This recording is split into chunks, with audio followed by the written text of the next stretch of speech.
Hey everyone, welcome back to our channel. In today's video, we'll dive into how to fine-tune BERT for sentiment analysis using the Hugging Face Transformers library. If you're new to NLP or an experienced practitioner, this tutorial will help you get started with BERT and sentiment analysis. Let's jump right in. Sentiment analysis is a technique used to determine the sentiment expressed in a text. It's widely used in customer feedback, social media tracking, and market research.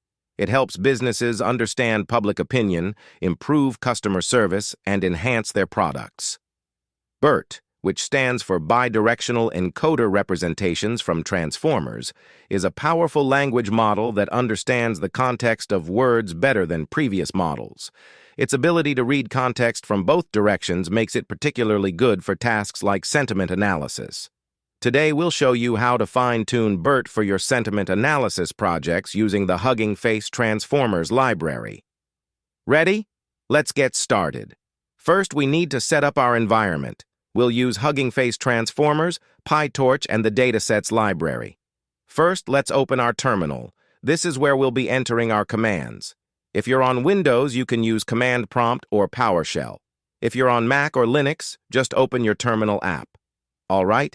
With your terminal open, the next step is to install the necessary libraries. We'll be using three main libraries today: Hugging Face Transformers, PyTorch, and the Datasets library. These tools are amazing for working with machine learning models and datasets. To install these libraries, simply type pip install. Here, pip is a package manager for Python, and install tells it that we want to install something. Next, we have Transformers. This is the library from Hugging Face that gives us access to state-of-the-art machine learning models like BERT, GPT-3, and many more. Then, we have Torch. This is short for PyTorch, which is a popular machine learning framework used for deep learning applications. It's super flexible and user-friendly. Finally, we have Datasets. This library makes it easy to load and process large datasets, which is essential for training and testing our models. And that's it. Once you hit Enter, pip will download and install these libraries for you. It might take a few minutes depending on your internet speed, but once it's done, you'll be all set up and ready to start coding. Congratulations! You've successfully set up your environment with Hugging Face Transformers, PyTorch, and the Datasets library. Now we will learn how to preprocessing the data. We finished environment setup with Hugging Face Transformers, PyTorch, and the Datasets library. Now we're going to take the next step and preprocess some data for training. We'll use the IMDb movie review dataset for sentiment analysis. Let's get started. First, we need to load our dataset. We'll be using the IMDb movie review dataset, which is perfect for sentiment analysis. Sentiment analysis helps us determine if a movie review is positive or negative. Let's load the dataset with this code. First, we import load dataset from the Datasets library. This function helps us load different datasets easily. Next, we call load dataset IMDb. This function fetches the IMDb dataset for us. The dataset includes movie reviews and their corresponding sentiment labels. Finally, we print the dataset with print dataset. This lets us see a summary of the dataset we've just loaded. Let's run this code and see the output. It takes a few seconds depending upon the machine speed. As you can see, we have successfully loaded the IMDb dataset. Now, we need to prepare our data by tokenizing it. Tokenization is the process of converting text into numbers that the model can understand. We'll use BERT's tokenizer for this. Let's move on to the tokenization step. First, we need to import and initialize the BERT tokenizer. Here's what each line does. From Transformers, import BERT tokenizer. This imports the BERT tokenizer class from the Transformers library.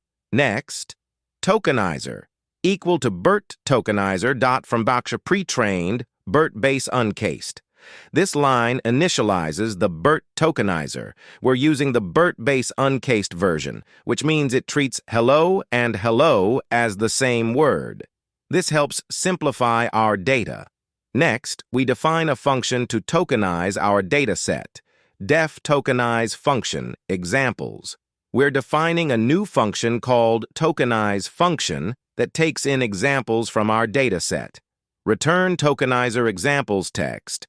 Padding max length truncation true. This line tokenizes the text in each example. The padding max length ensures all sequences are the same length, and truncation. True cuts off sequences that are too long. Finally, we apply our tokenization function to the dataset. Tokenized docs datasets. Dataset.map tokenize function batched true. The map function applies our tokenize function to each example in the dataset. The batch.true argument processes multiple examples at once, making it faster. Print tokenized datasets. This prints the tokenized dataset so we can see the results. Now it's time to run this code and see the results. And there you have it. Our dataset is now tokenized and ready for training. In the next video, we'll dive into training our model with this data. If you found this video helpful, make sure to like, subscribe, and hit the notification bell so you don't miss out on future videos. Now, we split the tokenized dataset into training and validation sets.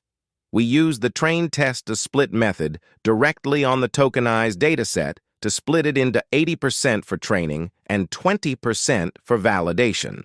The resulting split datasets are assigned to train dataset and valid dataset. And finally, we create DataLoaders to manage batches of data during training. And finally, we create DataLoaders to manage batches of data during training. These lines create DataLoaders for the training and validation datasets.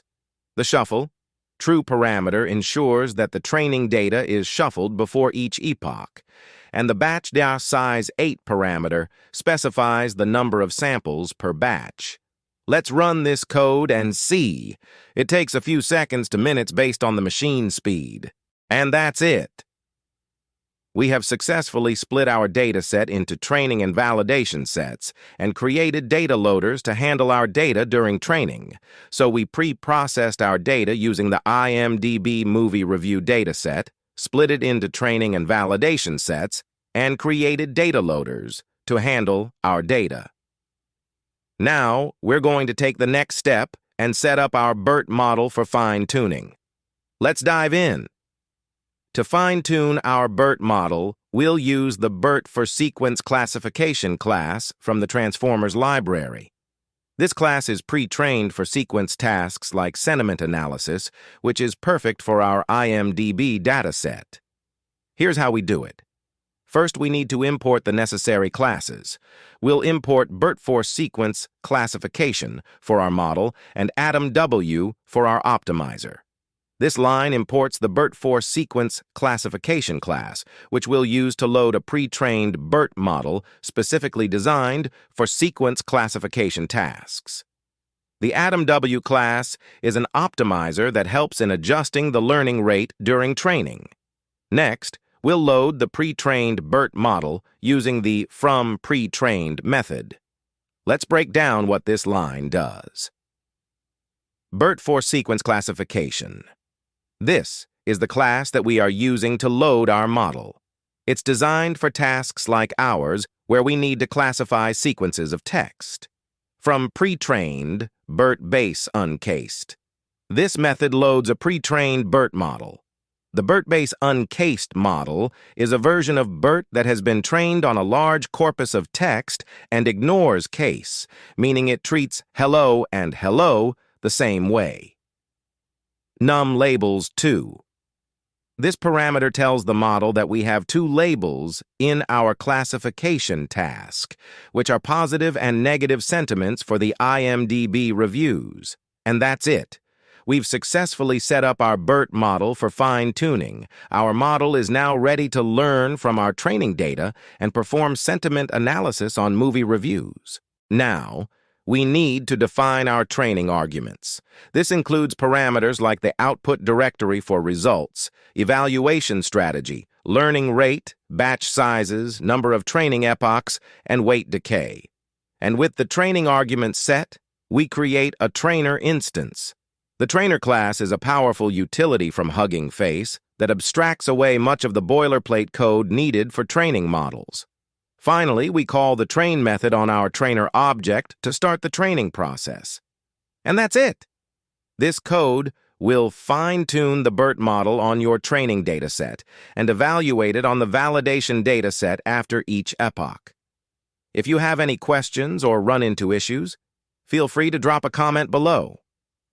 After training, we need to evaluate our model's performance. In this part, we're evaluating the performance of our fine-tuned model. We use the evaluate method of the trainer object to calculate metrics such as accuracy, precision, recall, and F1 score. These metrics give us insights into how well our model is performing on the validation dataset. We then print out these metrics to see the evaluation results. Here, we're making predictions using our fine-tuned BERT model on new, unseen data.